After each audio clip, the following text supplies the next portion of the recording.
உடல் வெப்பநிலை அதிகரிக்கின்ற பொழுது, அதாவது உடல் வெப்பநிலை 40.5 சென்டிகிரேட்டுக்கு அதிகமாகவும் அல்லது 105 ஃபெரனைட்டுக்கு அதிகமாகும் போது மூளையின் செயற்பாடுகள் பாதிக்கப்படும்.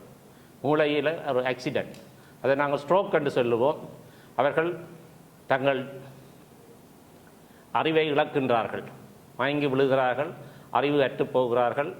அதைவிட பல செயற்பாடுகள் நடைபெறுகின்றன. எங்களோட ஓட்டில் 4-5 நோயாளிகளை இழந்து விட்டோம். அவர்களுக்கு இப்படி திடீரென்று ஹை டெம்பரேச்சர், அறிவில்லாமல் போகிறார்கள். டக்கண்டு கிட்னியின் செயற்பாடு குறைகிறது, ஈரல் பழுதடைகிறது, இரத்தத்தில் கட்டி வர்ற அந்த பிளட் லீக் பண்ணுறது, டிஐசி என்று சொல்லுவோம், குருதிச்சிறுதல் எண்ணிக்கை குறைவடைகிறது போன்ற பிரச்சனைகள் வந்து அவர்கள் உயிருக்கு ஆபத்தை ஏற்படுத்துகிறது. வயோதிபர்களுக்கு போதிய திரவ ஆகாரங்களை கொடுக்க வேண்டும், பழங்களை கூடுதலாக உண்ண கொடுக்க வேண்டும்.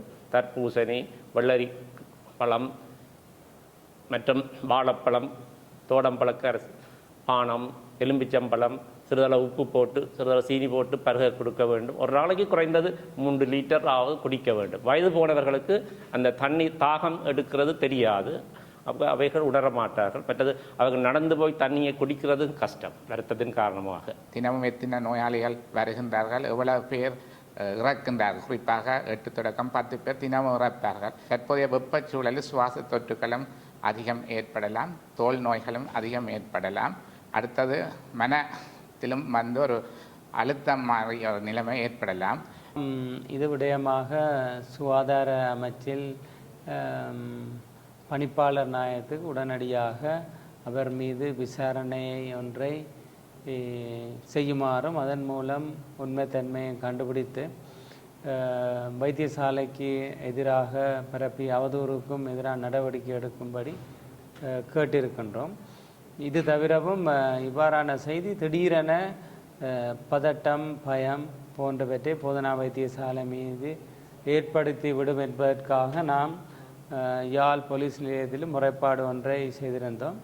அதன் காரணமாக 3 தினங்களுக்கு முன்னர் குறிப்பிட்ட அந்த உத்தியோகத்தர் மீது போலீஸ் விசாரணை நடைபெற்றது. இருப்பினும் தொடர்ச்சியாக அதை நாங்கள் நீதிமன்றம் வழக்கு தாக்கல் செய்வதென வைத்தியசாலை நிர்வாகம் தீர்மானித்திருக்கின்றது.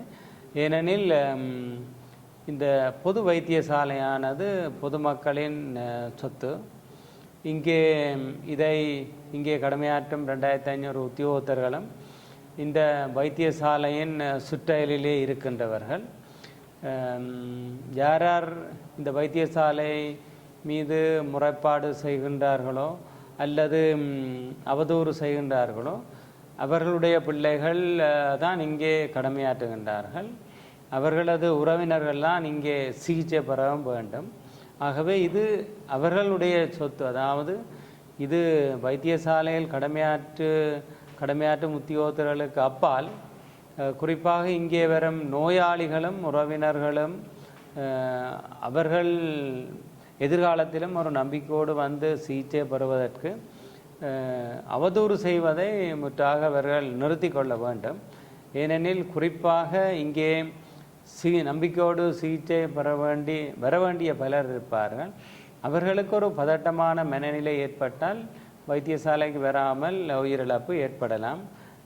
குறிப்பாக வயோதிபர்கள், இதன் மீது நம்பிக்கை கொண்டு வருபவர்கள் மீது கடுமையான நோய் உள்ளவர்கள், உதாரணமாக இருதய சிகிச்சை மற்றும் சிக்கலான சிகிச்சை பெற வேண்டியவர்கள், அவர்கள் கட்டாயம் வைத்தியசாலைக்கு வந்து சிகிச்சை பெற வேண்டும்.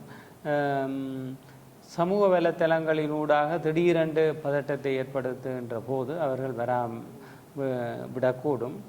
அது தவிரவும் இங்கே இருக்கின்ற வயோதிபர்கள், நோயாளிகளினுடைய பிள்ளைகள் வெளிநாடுகளிலே இருக்கின்றார்கள்.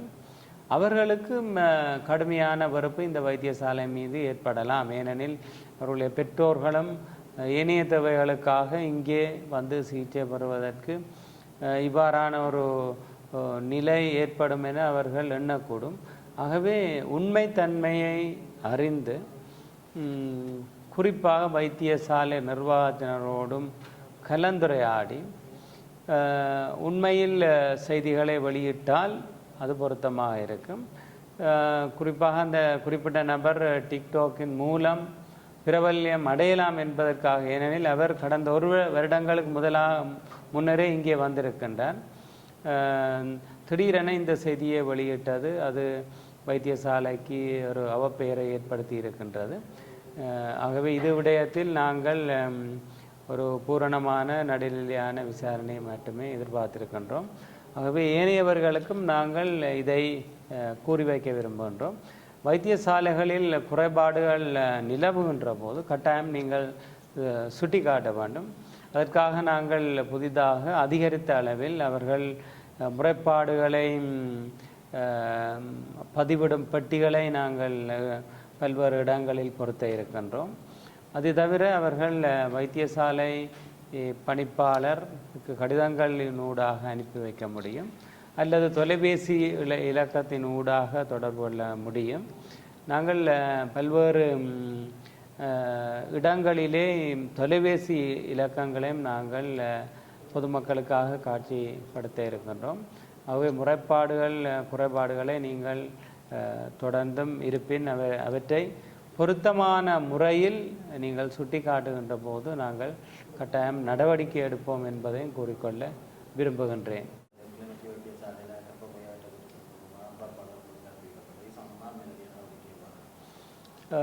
குறிப்பாக அவ்விடயங்கள் சம்பந்தமாக சுகாதார அமைச்சின் விசாரணைகள் தொடர்ந்த வண்ணம் இருக்கின்றன. அதற்கு மேலதிகமாக நீதிமன்ற நடவடிக்கைகளும் தொடர்ந்த வண்ணம் இருக்கின்றன. நான் நினைக்கின்றேன் அந்த 2 நடவடிக்கைகளின் ஊடாக குழந்தைக்கு ஏற்பட்ட அந்த இழப்புக்குரிய பரிகாரம் குறித்த அந்த சபையினால் வழங்கப்படும் என நம்புகின்றேன். யாழ் போதனா வைத்தியசாலையில் தினசரி 800க்கும் மேற்பட்டவர்கள் வெளிநோயாளர் பிரிவிலும் சுமார் 1200க்கும் மேற்பட்டவர் உள்ளக விடுதிகளிலும் சுமார் 2500க்கும் மேற்பட்டவர்கள் பல்வேறு கிளினிக்களும் வருகின்றார்கள். ஆகவே வைத்தியசாலை என்பது பல்லாயிரக்கணக்கானவர்களினால் தினசரி பகல் வேளைகளில் மிகவும் சுறுசுறுப்பாக இயங்கிக் கொண்டிருக்கின்ற ஒரு நிறுவனம். இங்கே வருகின்ற பலரையும் பல்வேறு குறைபாடுகளையும் கேட்டு அவர்களுக்கான சிகிச்சையும் ஏனையவற்றையும் வழங்குவதற்கான ஆயத்தங்களை நாங்கள் செய்திருந்தாலும் பல்வேறு இடர்களையும் சிக்கல்களையும் எதிர்கொண்ட வண்ணமே இவற்றை நாங்கள் செய்யக்கூடியதாக இருக்கின்றது. குறிப்பாக ஆளணி பற்றாக்குறை, பல்வேறு வசதி இனங்கள் இருக்கின்றன. அவற்றை அபிவிருத்தி செய்வதற்காகவும் பல்வேறு முயற்சிகளை எடுத்துக்கொண்டிருக்கின்றோம். ஆகவே பொதுமக்கள் இந்த வைத்தியசாலைக்கு உள்ளே வருகின்ற போது மிகவும் கண்ணியமான முறையில் நடந்து கொள்ள வேண்டும். நேற்றும் கொடிகாமம் பரணி பகுதியைச் சேர்ந்த விபத்தின் பின்னரான ஏற்பட்ட ஒரு இழப்பின் பின்னர் 20க்கும் மேற்பட்ட இளைஞர்கள் திடீரென 24ஆம் விடுதிக்கு அண்மையிலே அவர்கள் சிலர் அத்துமீறியும் சிலர் மதில் வாய்ந்தும் உள்ளே வந்திருக்கின்றார்கள். வந்தவர்களில் பலர் மது போதையிலும் இருந்திருக்கின்றார்கள். ஆகவே அங்கே கடமையிலே இருந்த வைத்திய நிபுணர்கள், வைத்தியர்கள், தாதியர்கள் பயமுற்ற நிலையில் வைத்தியசாலை நிர்வாகத்துக்கு அறிய தந்ததன் காரணமாக இன்று அவர்கள் மீதும் ஒரு போலீஸ் முறைப்பாடு செய்யப்பட்டிருக்கின்றது. ஆகவே இது மிகவும் துரதிர்ஷ்டவசமானது. ஒரு இறப்பின் பின்னர் அந்த இறந்தவரை கௌரவமாக நாங்கள் வைத்தியசாலையிலே இருந்து எடுத்து செல்வதற்கான வழிவகைகளை நாங்கள் செய்ய வேண்டும். அதில் சட்ட ரீதியான பல விடயங்களை அவர்கள் செய்து கொள்ள வேண்டும். இதை விடுத்து திடீரென இளைஞர்கள், குறிப்பாக யாழ் போதனா வைத்தியசாலைக்கு மாலை 6 மணிக்கு பின்னர் ஏதாவது ஒரு நபர் சிகிச்சைக்காக காத்திருக்கின்ற போது அல்லது விபத்தொன்றின் பின்னராக இருக்கின்ற போது குடிபோதையில் வருகின்ற சம்பவங்கள் பல பதிவாகி இருக்கின்றன. ஆகவே இவற்றை முற்றாக இல்லாதொழிக்குமாறு நாங்கள் போலீசாரிடம் கேட்டிருக்கின்றோம். தொடர்ந்தும் இதை நீதிமன்ற நடவடிக்கைகளின் ஊடாகவும் செயல்படுத்த தீர்மானித்திருக்கின்றோம். இது எமக்கும், அதாவது கடமையிலே இருக்கின்ற வைத்தியர்கள், தாதியர்கள், ஏனைய ஊழியர்களுக்கு பல சிரமங்களாக இருக்கலாம். பல சிரமங்களை தந்த வண்ணம் இருக்கின்றது. ஆகவே கட்டாயம் இளைஞர்கள் ஒரு இறப்பு ஏற்படுகின்ற போது 2 அல்லது 3 மாத்திரம் வைத்தியசாலைக்கு உள்ளே வரவும், ஏனையவர்கள் தயவு செய்து உள்ளே வராதீர்கள். நீங்கள் வந்து ஒரு பதட்டமான சூழ்நிலையை ஏற்படுத்துகின்ற போது வைத்தியர்கள், தாதியர்கள், ஏனையவர்களுடைய சேவைகளில் ஒரு பின்தங்கிய நிலை ஏற்படுகின்றது. குறிப்பாக 24ஆம் விடுதி அல்லது அவசர சிகிச்சை விடுதி பகுதிகளுக்கு நீங்கள் செல்லுகின்ற போது அங்கே பல நோயாளிகளை பார்வையிட்டு கொண்டிருக்கும் வைத்தியர்கள் தங்களுடைய கடமைகளை செய்ய பின்னடிக்கின்றார்கள். அதாவது அவர்களுக்கு பயம் ஏற்படுகின்றது. ஆகவே தயவு செய்து இவ்வாறான நடவடிக்கைகளை எதிர்காலத்தில் எந்த சந்தர்ப்பத்திலும் நீங்கள் இவ்வாறு முயற்சிப்பவர்களுக்கு நான் கூறிக்கொள்ள விரும்புவது, தயவு செய்து இதை முற்றாக தவிர்த்து கொள்ளுங்கள். ஆளணி பற்றாக்குறையை பொறுத்தளவில் எமது வைத்தியசாலையில் 325 அனுமதிக்கப்பட்ட ஆளணிகள் இருக்கின்றன. இவற்றை கூட்டி மேலும் 50 ஆளணிகள் வைத்தியர்களை தருமாறு சுகாதார அமைச்சர் கேட்டிருக்கின்றோம். அண்மையில் புதிதாக மேலும் 50 தாதியர்களுக்கான ஆளணி அதிகரிப்பு ஏற்படுத்தப்பட்டிருக்கின்றது. அவ்வாறே சுகாதார சேவை உதவியாளரையும் 75 பேருக்கு புதிதான ஆளணிக்கு அனுமதி கிடைத்திருக்கின்றது.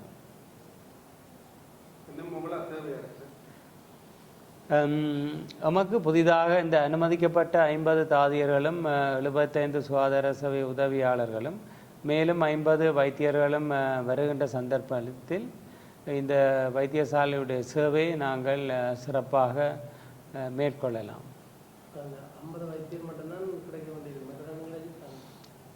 அனுமதிக்கப்பட்ட ஆளணி இருந்தாலும் அதற்காக இன்னும் ஊழியர்கள் இன்னும் கடமைக்கு இன்னும் அமர்த்தப்படவில்லை. அண்மை காலங்களில் யாழ் போதனா வைத்தியசாலை தொடர்பாக தவறாக இணையதளங்களிலும் முகநூல்களிலும் செய்திகள் வெளியிடப்பட்டு கொண்டு வருகின்றன. இது எமது ஒட்டுமொத்த சமூகத்தையும் ஒரு பாதிக்கிற செயலாக இருக்கும். குறிப்பாக வைத்தியசாலையில் தினமும் நடக்கின்ற சம்பவங்களை இணையதளங்களில் நேரடியாக போடும் பொழுது வைத்தியசாலைக்கு நோயாளிகள் வருவதில்லை, நம்பிக்கை குறையும். இதனால் பாதிக்கப்படுவது அப்பாவி ஏழை நோயாளிகளே ஆகும். இது மிக முக்கியமானது. இது ஒரு திட்டமிட்ட செயலாகவே கருதப்பட வேண்டும். அடுத்ததாக நாகரிகமான மொழியில் முகநூல்களில் கருத்து பரிமாறுவது நன்று. அந்த வைத்தியசாலையில் தினமும் நடக்கின்ற குறைபாடுகளை அப்படியே வெளிப்படையாக கூற முடியாது. நாங்கள் தினமும் வைத்தியசாலையில் ஒழுக்க நெறிகளை பாதுகாத்து கொண்டிருக்கின்றோம். தினமும் எத்தனை நோயாளிகள் வருகின்றார்கள், எவ்வளவு பேர் இறக்கின்றார்கள். குறிப்பாக 8 தொடக்கம் 10 பேர் தினமும் இறப்பார்கள். அவருடைய இறப்புகளுக்கான காரணங்கள் எல்லாவற்றையும் நாங்கள் மருத்துவ அடிப்படையில் ஆராய்ந்து வந்து வருகின்றோம். ஒரு நோயாளியுடைய சிகிச்சைகளையும் நாங்கள் திணைக்கள தலைவர்களாக இருந்து கொண்டு அவற்றுடைய பெறுபேறுகளையும் அவதானித்து கொண்டு தான் உள்ளோம். எனவே இதனை தவறுதலாக தனி மனிதர்கள் விழிப்பு செய்திகளாக போடுவதை தவிர்த்தல் வேண்டும். அடுத்து தற்போது உள்ள வெப்பச்சூழலில் பெரும்பாலானவர்கள் நீரிழப்பு பாதிக்கப்படுற தன்மை காணப்படுகின்றது. அசௌகரிய நிலை ஏற்படுகின்றது. அடுத்தது போதிய அளவு நீர் இல்லாத போது ஹீட் ஸ்ட்ரோக் என்று சொல்கின்ற இறப்பை ஏற்படுத்தக்கூடிய நிலைக்கு செல்லக்கூடிய இருக்கின்றது. எனவே போதிய அளவு நீராகாரங்களை எடுத்தல் வேண்டும். குறிப்பாக 3 லிட்டரிலிருந்து 3.5 லிட்டர் நீர் வளர்ந்தவர்கள் எடுத்தல் வேண்டும். இது மிக முக்கியமானது. நீராகாரங்களையும் அருந்துதல் வேண்டும். அடுத்தது தற்போதைய வெப்பச்சூழலில் சுவாச தொற்றுகளும் அதிகம் ஏற்படலாம், தோல் நோய்களும் அதிகம் ஏற்படலாம். அடுத்தது மனத்திலும் ஒரு அழுத்தம் மாறிய ஒரு நிலைமை ஏற்படலாம். ஒரு தினமும் 2 தடவையாவது நீராடுவதால் இந்த வெப்பத்தில் உடலில் ஏற்படுற தாக்கத்தையும் குறைக்கலாம். இயற்கை சமநிலை குழம்பலால் ஏற்பட்ட காலநிலை மாற்றம் எங்களுடைய வெப்பநிலையை உயர்த்தி இருக்கிறது, சூழலின் வெப்பநிலையை உயர்த்தி இருக்கிறது. அதன் காரணமாக எங்களோட உடலில் சமநிலை குழம்பி வெப்பநிலை சமநிலை அதை சமச்சீராக போன்ற தன்மை குறைந்து அதால் உடலின் வெப்பம் சடுதியாக அதிகரிக்கிறது. அது நோமலான ஆக்கள் அதை அந்த சடுதியான அதிகரிப்பை குறைக்கிறதுக்காக சில நடவடிக்கைகள் எடுக்கலாம். அதாவது வெப்பமான சூழல் இருக்கைகளில் வெளியில் போகிறத தவிர்க்க வேணும், குளிரான இடங்களில் இருக்க வேணும், இல்லாட்டிக்கு ஃபேன் அதுகளை போட்டுக்கொண்டு அந்த வெப்பநிலையை வெளியேற்றதுக்குரிய வழிமுறைகளை செய்ய வேணும். இல்லாட்டிக்கு நிறைய தண்ணியை குடித்து கொண்டு இருக்க வேண்டும். அப்படியான நடைமுறைகளை பின்பற்றுவதன் மூலம் அந்த வெப்பநிலை உயர்றதை நாங்கள் குறைத்து கொள்ளலாம். அதே நேரம் எங்களுடைய உடம்புல இருந்து வெப்பநிலை வெளியேற்றத்தையும் கூட்டலாம். ஆனால் இந்த சமநிலை வந்து சில பேரில் வந்து குறிப்பாக முதியவர்கள், மற்றது நாட்பட்ட நோயாளிகள், படுக்கையிலேயே இருக்கிறவர்கள், அதாவது பாரிசவாதம் அதில் வந்தவர்கள், அல்லது பார்க்கின்சன்ஸ் என்று சொல்கிற நோய்வாய்ப்பட்டவர்கள், அல்லது முதியோர் இல்லங்களில் இருப்பவர்கள் வந்து கூடுதலாக பாதிப்படைகிறார்கள். மற்றது வந்து குழந்தைகள். அவர்கள் இந்த 2 பிரிவினரும் வந்து தங்களுக்கு தண்ணீர் தேவை என்றால் கூட தங்களுக்கு கேட்க இல்லாத ஒரு தன்மை இருக்கைகளில் அவர்கள் தங்களுடைய தங்களாகவே எடுத்து செய்ய இல்லாமல் போகைகளில் அவையுடைய கவனிப்பும் குறையகளில் இப்படியான அதிகரித்த வெப்பத்துக்கு உட்படுகிறார்கள். அப்படியான அதிகரித்த வெப்பத்துக்கு உட்படைகளில் உடலில் ஏற்படுகின்ற குழப்பங்கள் வந்து டாக்டர் பேரானந்தராஜா சார் அவர்கள் சொன்னவர்கள் என்னென்ன ஏற்படும் என்று. இப்போது கடந்த 1 மாத காலத்துக்கு மேலாக அதிக அளவிலான முதியவர்கள் வந்து எங்களுடைய நோயாளர் பிரிவுகளில் விடுதிகளில் அனுமதிக்கப்பட்டு அவர்களுக்கு கனவிதமான சிகிச்சைகளை செய்தாலும் சில வேளைகளில் காப்பாற்ற முடியாமல் போகின்றது. எனவே நாங்கள் இந்த என்ன இதை கூட்டினதுக்குரிய காரணம் வந்து ஒரு அறிவாக வந்து உங்களுக்கு இதை பற்றிய அறிவை வந்து உங்களுக்கு தெரிவிப்பதற்கான ஒரு காரணமும் அத்தோடு இந்த கூடிய வெப்பநிலையிலிருந்து எப்படி எங்களை நாங்களே பாதுகாத்து கொள்ளலாம் என்ற ஒன்றுக்காகவும் தான். நான் முதலிலே சொன்ன மாதிரி பாடசாலை பிள்ளைகள் அவர்கள் நடுவெயிலில் விளையாடுறதை தவிர்க்க வேணும். அதே மாதிரி அவர்கள் வந்து எப்பொழுதுமே தண்ணி குடித்து கொண்டே இருக்க வேணும். மற்றது கூலான இப்போ அடிக்கடி கொஞ்சம் குளிரான தண்ணியால் குளிக்கிறது, மற்றது கூலான இடங்களில் இருக்கிறது, ஃபேன்ஸ் அதுகள் போட்டு எல்லாடிக்கும் ஏசி வசதி உள்ளவர்கள் ஏசியை போட்டு வைத்து அதால் தான் இதை குறைக்கலாம். ஆனால் இதை வந்து எப்படி நாங்கள் தடுக்கலாம், இதை முதலே தடுக்கலாம்ன்றது நாங்கள் வந்து தவறிவிட்டோம் என்று நினைக்கின்றேன். இது வந்து ஒரு கிளைமேட் சேஞ்ச், அதாவது இது காலங்காலமாக எங்களுடைய மனிதருடைய ஆக்டிவிட்டீஸ் நடவடிக்கைகளால் வந்து காலநிலை வந்து மாறிக்கொண்டு வருது. அதால் நாங்கள் சாப்பிட்ற சாப்பாடு, குடிக்கிற தண்ணீர், சுவாசிக்கிற காற்று, மற்றது இப்போ வந்து இருக்கிற சூழல் எல்லாமே மாறி போயிட்டுது. அதுக்கு வந்து நாங்கள் தான் மிக முக்கியமான காரணம். அது எல்லாருக்குமே தெரியும். அதுதான் கிளைமேட் சேஞ்சுன்னு சொல்லி வெளிநாடுகள் வெஸ்டர்ன் கண்ட்ரீஸ் வந்து கணக்கு நடவடிக்கைகளை எடுத்துக்கொண்டிருக்கணும். ஆனால் நாங்கள் வந்து அதில் மிகவும் இன்னுமே அதை பற்றி ஒரு கவனமே இல்லாமல் இருக்கிறோம். இந்த வருஷம் இவ்வளவு வெப்பநிலை வந்தது, இவ்வளவு முதியவர்கள் வந்து பாதிக்கப்பட்டிருக்கிறார்கள். அந்தபடியாக அடுத்த வருஷம் இது வந்து குறைய போறையில் கூடிக்கொண்டு தான் போகுது. அந்தபடியாக நாங்கள் மரங்களை நட்டு எங்களோட காற்றை சூழலை வந்து குளுமையாக்குற நடவடிக்கைகளில் ஈடுபடணும் சொல்லிக்கிறோம். அதிகமான பாடசாலையில் வந்து இந்த பாடசாலையிலும் கூட ஃபேன் வசதி இந்த டை கட்டுற முறை வந்து இப்போதைய சூழ்நிலை சரியாக சிலதுகளை வந்து நான் சொல்ல இல்லாது. ஏனெண்டா ஹாஸ்பிட்டல்லையும் எல்லா இடங்களையும் இப்போ டீச்சர்ஸ் வந்து சாரி எடுக்க வேணும். சில இதுகள் இருக்குது. அதை வந்து அந்தந்த பாடசாலைகள் வந்து அந்த நடவடிக்கைகளை தவிர்க்கலாம், இல்லாட்டிக்கு ஏதாவது செய்யலாம். ஆனால் அதற்கான ஒரு தீர்வை வந்து இந்த இதில் வந்து நான் சொல்ல இல்லாது. அதாவது காமன் சென்ஸ் என்று சொல்கிறது.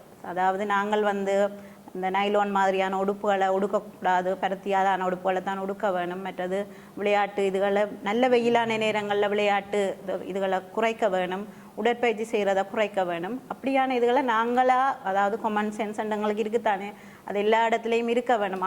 பாடசாலை என்றா அதிபர், ஹாஸ்பிட்டல் என்றா வைத்தியர்கள், வைத்திய நிபுணர்கள், மற்றது அட்மினிஸ்ட்ரேட்டிவ் டிரெக்டர்ஸ், அப்படி எல்லா இடத்துலையும் இருக்க வேணும். சில கட்டாயங்களை அவைகள் தவித்து கொள்ளலாமே ஒழிய அதுக்கு நான் இதில் வந்து அறிவுரை சொல்ல இல்லாது. வெப்பநிலை காரணமாக அந்த குளிர் நீரை வந்து உடனடியாக எடுத்துக்கொள்வது ஒரு வளமையாக இருந்து கொண்டு இருக்கு. சில இடங்களில் வந்து அது அந்த அதிகாரப்பூர்வமற்ற வகையில் குளிர் நீர் உடலுக்கு கூடாது என்று சொல்கிற ஒரு இது இருந்தாலும் எப்படி அது என்ன மாதிரி என்ன இதுன்னு சொன்னால், இது வந்து இப்போ வந்து வெப்பநிலை வந்து சூழலில் வெப்பநிலை கூடி இருக்குது. அதால் வந்து எங்களை உடம்பின் வெப்பநிலை கூடி அதால் வாரதை பற்றி தான் கழித்து கொண்டிருக்கிறோம். அது வந்து சூழல் வெப்பநிலை கூடைக்கு இது வந்து அதாவது திடீரென்று நடக்காத உண்டு, ஒரு ஸ்லோவாக தான் நடக்கிறது. ஆனால் சில பேருக்கு இப்போ நான் சொன்ன கேட்டகரியான பேஷண்ட்ஸுக்கு வந்து உடனே நடக்கலாம். அவையல் வந்து சரியான கூலான தண்ணியை குடிக்கக்கூடாது. ஆனால் அந்த சாதாரணமான ஒரு சும்மா தண்ணியவே குடிக்கலாம். ஆனால் இன்னும் ஒரு ஹீட் ஸ்ட்ரோக் வந்து வரும் சரியான எக்ஸசைஸ் செய்கிற ஆக்களுக்கு. இப்போ மரதன் ஓடி போட்டு வர்ற ஆக்கள், சில நேரம் ஒரு ஃபுட்பாலோ கிரிக்கெட்டோ அப்படி செய்கிற ஆக்கள் வந்து அதுக்கு தகுந்த நடவடிக்கைகளை எடுக்காமல் விடேக்குள்ள வந்து வர்றது. அது வந்து எக்ஸசைஸ் ஆல வர்ற ஹீட் ஸ்ட்ரோக். அப்போ அப்படியான ஆக்கள் சில நேரங்களில் சரியான அவ்வளோ எக்ஸசைஸை செய்துட்டு வந்துட்டு திடீரென்று சரியான கூலான தண்ணியை குடிக்கல, அதுக்கும் ஹீட் ஸ்ட்ரோக்குக்கும் சம்மந்தம் இல்லை. அது வேறு ஒரு பொறிமுறையால் ஒரு பாரதூரமான விளைவை கொண்டுடலாம். அதே ஒழிய நீங்கள் வந்து சாதாரணமான ஒரு தண்ணி ஒரு ஒரு என்ன குடிக்கக்கூடிய அளவு கூலான தண்ணியை எடுக்கிறதுல பெரிய பாரதூரமான விளைவுகள் வராது. ஆனால் நீங்கள் என்னதான் இருந்தாலும் நீங்கள் குடிக்கிற திரவ ஆகாரங்கள் வந்து நல்லதான்றதை பார்க்க வேண்டும். அதாவது நீங்கள் கேட்கலாம் சோடா அதுகள் குடிக்கலாம். அப்போ அதுகள் எல்லாம் வந்து எப்போவுமே சுகாதாரத்துக்கு நல்லதில்லை. நீங்கள் நான் சொல்கிறது வந்து நார்மலான தண்ணியோ பல பானங்களோ அதுகளை தான் எடுக்க வேண்டும். அதாவது வெப்பநிலை உயரேக்குள்ள ஈவன் சாதாரணமான வெப்பநிலை உயர்வோட வரைக்குள்ளையும் வெப்பத்தால் சில பேர் சென்சிட்டிவ் ஸ்கின் என்று சொல்கிறது. அதாவது சில பேருன்ற தோல் வந்து ஈவன் சாதாரணமான ஒரு வெப்பநிலைக்கே அவர்களுடைய தோல் வந்து ஒரு அலர்ச்சியை காட்டலாம். அப்படியான ஆக்களுக்கு தோல் அலர்ச்சி நோய்கள் வரலாம். அது வந்து அந்த தன்மைகள் இருக்கிற ஆக்களுக்கு அது வரலாம். சில நேரம் இந்த நடுவெயிலில் நிற்கல, அதாவது இப்போ காலநிலை மாற்றத்துக்குரிய மெயின் காரணம் வந்து ஓசோன் படையலில் விழுகிற ஓட்டைகள். அதால் அந்த குளோபல் வார்மிங் வந்து குடிக்கும் போது அதால் எங்களுக்கு அதாவது நார்மலான சாதாரணமான ஒளிக்கற்றைகளை விட வேறு பாரதூரமான பாதிப்புகளை ஏற்படுத்துகின்ற கற்றைகளும் கதிர்களும் எங்களை நோக்கி வர்றதால சில தோள்கள் சம்பந்தமான சில வருத்தங்கள் வரலாம்.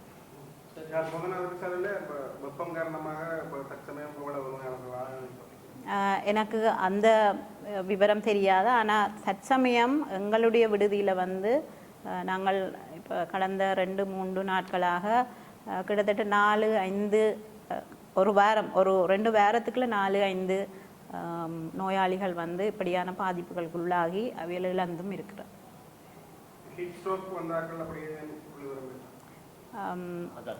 அதுதான் அந்த புள்ளி விவரம் தான். ஏன்னா இது இப்போதான் வந்திருக்கு. இப்போ என்னதான் சொன்னால் இப்போ தான் வருகுது. நாங்கள் உங்களுக்கு அது பற்றிய ஒரு விழிப்புணர்வு செய்கிறதால, இந்த விழிப்புணர்வு பொதுமக்களை போய் சேர்றதால அவையல் வந்து தங்கள் அந்த ஹீட் ஸ்ட்ரோக்லேருந்து பாதிப்பிலிருந்து விடுபடுறதுக்குரிய முன்கூட்டியே சில நடவடிக்கைகள் எடுக்கிறதுக்குரிய இதுக்காகத்தான் இதை கூட்டி இதை சொல்கிறேன். அனைவருக்கும் வணக்கம். இன்று நாங்கள் புவி வெப்பம் அடைவதால் அதிகரித்து சென்று கொண்டிருக்கிறது. இதனால் ஏற்படும் விளைவுகள் பற்றி இங்கு நாங்கள் கலந்து ஆலோசிக்கலாம் என்று இருக்கின்றோம். குளோபல் வார்மிங் என்று சொல்லப்படுகிறது. இப்பொழுது வெப்பநிலையின் அளவு அதிகரிக்கிறது. அதை விட ஈரப்பதன் ஹியூமிடிட்டியும் அதிகரித்து காணப்படுகிறது. இதனால் பல பிரச்சனைகளை நாங்கள் எதிர்நோக்க வேண்டி இருக்கிறது. அதாவது ஹீட் ரிலேட்டட் ப்ராப்ளம் என்று சொல்லுவோம். ஹீட்டால் ரேஷஸ், உங்களுக்கு எல்லோருக்கும் தெரியும், வேர்க்குருப்பரு, இதை விட வேறு ரேஷஸ் வரலாம். அடுத்ததாக ஹீட் கிராம்ஸ் என்று சொல்லுவோம். அதாவது தசை பிடிப்பு அல்லது தசையில் நோ ஏற்படும். இது இந்த ஹீட்டால் வியர்வை வந்து உப்புக்களின் அளவு இரத்தத்தில் குறையும் பொழுது இந்த தசைப்பிடிப்புகள் ஏற்படுகிறது. அதை விட ஹீட் எக்ஸ்போஷர் என்று சொல்லுவோம். இந்த சிவியர் ஸ்வெட்டிங், அதாவது வியர்வை அதிக அளவு ஏற்படுவதால் உடம்பில் நீரின் அளவு குறைகிறது. நீரின் அளவு குறைவதால் மயக்கம், தலை சுற்று போன்ற பல பிரச்சனைகள் உருவாகின்றன. இதைவிட முக்கியமான பிரச்சனை ஹீட் ஸ்ட்ரோக் என்று சொல்லுவோம். ஸ்ட்ரோக் என்று நீங்கள் கேள்விப்பட்டிருப்பீர்கள். பாரிசவாதம் என்று, அது ப்ரெஷரால் வந்து மூளையில் இரத்த கசிவு ஏற்படுவதாலேயோ, மூளையின் இரத்த குழாய்கள் அடைபடுவதனால் மூளையின் சில பகுதிகள் பழுதடைவதாலேயோ ஏற்படுகிறது. அதேபோல் இந்த உடல் வெப்பநிலை அதிகரிக்கின்ற பொழுது, அதாவது உடல் வெப்பநிலை 40.5 சென்டிகிரேட்டுக்கு அதிகமாகவும் அல்லது 105 ஃபahrenheitக்கு அதிகமாகும் போது மூளையின் செயற்பாடுகள் பாதிக்கப்படும். மூளையில் ஒரு ஆக்சிடென்ட், அதை நாங்கள் ஸ்ட்ரோக் என்று சொல்லுவோம். அவர்கள் தங்கள் அறிவை இழக்கின்றார்கள்.